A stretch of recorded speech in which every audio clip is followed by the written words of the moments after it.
Madam, Mudra loan 30 కోట్ల మందికి ఇస్తానన్నారు గదా! దాని మీద మీ అభిప్రాయం ఏంటి? గతంలో ఇచ్చినయన్నీ ఏడేడున్నాయో, ఏ గ్రామానికెళ్ళి అడుగుదామో ముద్రా లోన్‌లు గాని, హ్మ్. వచ్చి ఆ ముద్రా లోన్‌లొచ్చి ఎవరెవరు బాగుపడి ఉన్నారో, ఎక్కడెక్కడ మీరు ముద్రా లోన్‌లు ఇచ్చిండ్రో, ఒక్కసారి నేను దేశం మొత్తం గురించి చర్చించదలుచుకోలేదు. ఏ గ్రామానికన్నా పోదాం, ముద్రా లోన్‌లు ఎవరెవరికి అందినాయో ఒక్కసారి దాని మీద చర్చలు చేద్దాం. ఇప్పుడు మీరు గతంలో కరోనా సమయంలో 20,00,00,000 బడ్జెట్‌ని రిలీజ్ చేసిండ్రు. కాకమ్మ కథలు చెప్పి అంకెల గారెడి చేసిండ్రు. ఈరోజు నిర్మలా సీతారామన్ ఏదైతే మళ్ళీ బడ్జెట్‌లో రకరకాల మాటలు మాట్లాడి మాయ చేయబోయే ప్రయత్నం చేసింది.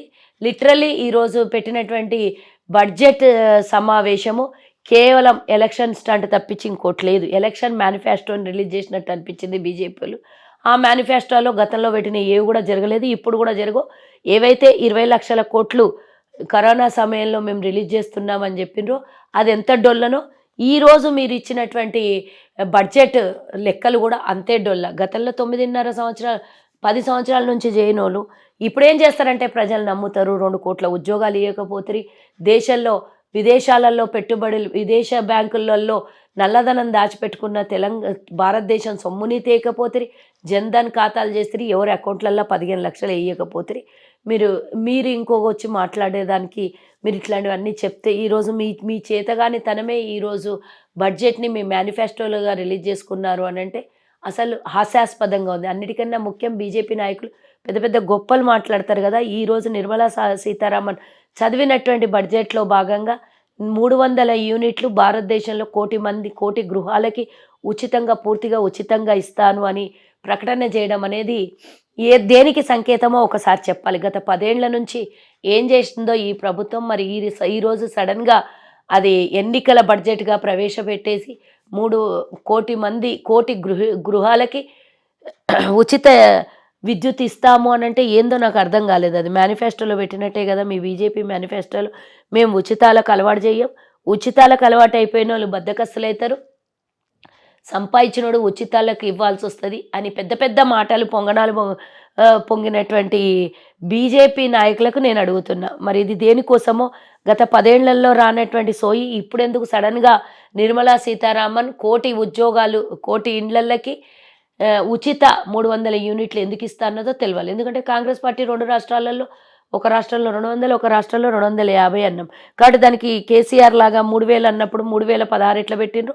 మీరు కూడా ఈరోజు దానికి ఇంకో 500 జత చేసి అది ఏమంటారు అది 200 యూనిట్లు అన్నాం కదా మేము. అక్కడ 200 యూనిట్లు ఇంకో 100 యూనిట్లు జత చేసి బీజేపీ పార్టీ పెట్టింది. దాంట్లో పెద్దగా కొత్తగా చేసింది ఏమీ లేదు. అదంతా కాంగ్రెస్ పార్టీ అంటే అమలు పరుస్తుంది, బీజేపీ పార్టీ అంటే అమ్ముకుంటుంది తప్పించి ఇంకోటి ఏం జరగనటువంటి విషయం. అందులో ఇది ఘంటాపదంగా ఎవరైనా చెప్పగలుగుతారు. Budget is the equal to BJP manifesto. ఇందులో ఏం లేదు. ముద్రా లోన్లు ఎక్కడెక్కడ ఇచ్చినో ఒకసారి పోయి మనం కూడా గ్రామీణ ప్రాంతాలకు వెళ్ళి ఎవరెవరికి అందినాయో ముద్రా లోన్లు, వాళ్ళు ఎంత బాగుపడినో విచారణ చేద్దాం. సిద్ధమా అని అడుగుతున్న బీజేపీలకి. మేడం, సోమేష్ కుమార్ గారు భూమి కొనుగోలు మీద మీ అభిప్రాయం ఏంటి? కొనుగోలు కొంటాడు. ఆయన ఎవరో ఏ రాష్ట్రం నుంచి వచ్చిండో ఎక్కడి నుంచి వచ్చిండో మన తెలంగాణలో ఆయనకి అది ఏమంటారు ఓటర్ ఐడి కార్డు ఎప్పటి నుంచి ఉందో నాకు తెలియదు. కానీ అంటే దేశంలో ఎక్కడైనా భూములు కొనొచ్చు. నేను కొనలేను కొనొద్దు అని నేను అనట్లేదు.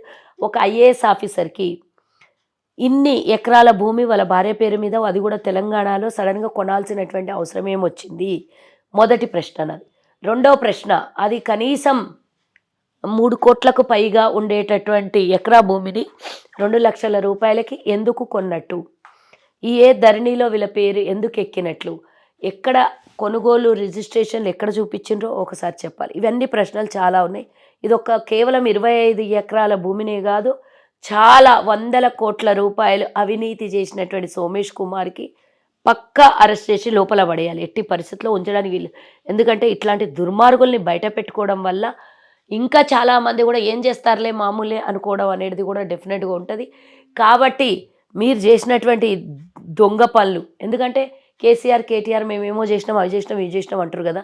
నేను అడుగుతున్న సోమేష్ కుమార్కి ఒక రేరా కార్పొరేషన్కి చైర్మన్గా ఇచ్చి ఆ చైర్మన్ చేసినటువంటి అవినీతిలో one of the director member ఆయన ఉన్నాడు కదా, సోమా అని ఎవరు రెడ్డి ఎవడో ఉన్నాడు, వాడు మొన్న అరెస్ట్ అయినాడు కదా వాడు. వాడిని అడుగుతున్నాను నేను, భరత్ రెడ్డి ఏదో ఉన్నాడు వాడు దొంగ, ఇందులో డైరెక్టర్. వాడో పెద్ద దొంగ, వాడి దగ్గరనే 500 కోట్లు దొరికినాయి అంటే వీడి దగ్గర కేవలం 25 ఎకరాలు కావు, అంతకు మించి 25,000 కోట్ల రూపాయలే ఉండొచ్చు వీడి దగ్గర. వీడో పెద్ద అవినీతి పరుడు, వీడో పెద్ద దొంగ. వీడిని ఇమీడియట్గా ఎట్టి పరిస్థితిలో ప్రభుత్వం వదలొద్దు.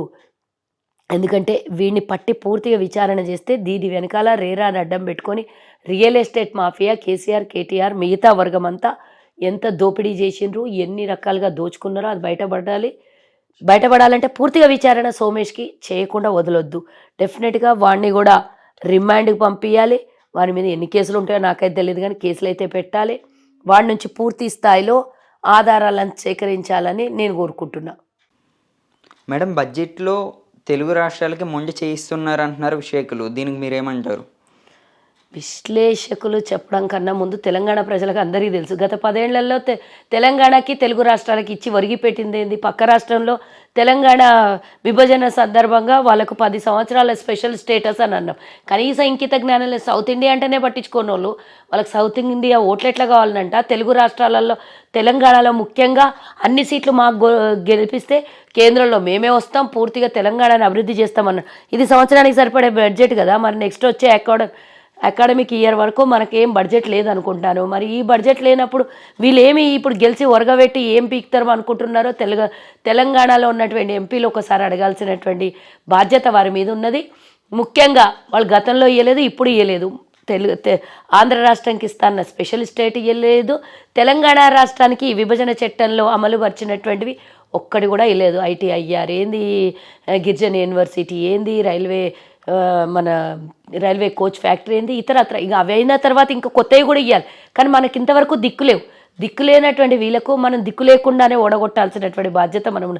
పసుపు బోర్డు అని మోదీ ప్రకటన చేసిపోయింది ఎన్నికలకు ముందు. ఆ పసుపు బోర్డు ఏ రాష్ట్రానికి ఇస్తాడు, ఏ నియోజకవర్గంకి ఇస్తాడు, ఎంత బడ్జెట్ ఇస్తాడు, ఎప్పుడు ఇస్తాడు, ఏమీ చెప్పకుండా పోతిరాయే. కాబట్టి నేను ఒకటి చెప్తున్నా, తెలంగాణకు కాదు, తెలుగు రాష్ట్రాలకు కాదు, సౌత్ ఇండియాకి బీజేపీ ఏమీ చెయ్యదు.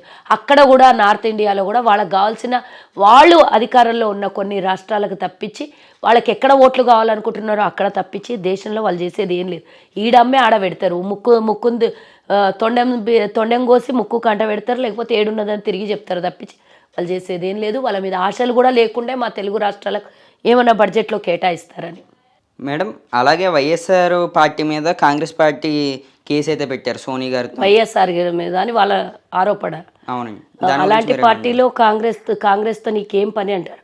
మేము అప్పుడు విడమర్చి చెప్పినాం, ఇప్పుడు కూడా విడమర్చి చెప్తున్నాం. ఏ సోనియా గాంధీ కాంగ్రెస్ పార్టీ ఎక్కడ కూడా పెట్టలేదు. అది వ్యక్తిగతంగా వేరే నాయకులు ఎవరైనా పెట్టింటే దానికి కాంగ్రెస్తో సంబంధం లేదు. వాళ్ళ ఇరు వర్గాల మధ్యలో ఏమన్నా జరిగింటే నాకు సంబంధం లేదుగా, మాకు సంబంధం లేదు మా పార్టీతో. కానీ సోనియా గాంధీ ఎక్కడైనా కేసు పెట్టిండ్రు వైఎస్ఆర్ మీద అని నిరూపించగలిగితే అప్పుడు నేను దీనికి జవాబు చెప్తా, దీని విషయంలో మాట్లాడతానని తెలియజేస్తున్నాను.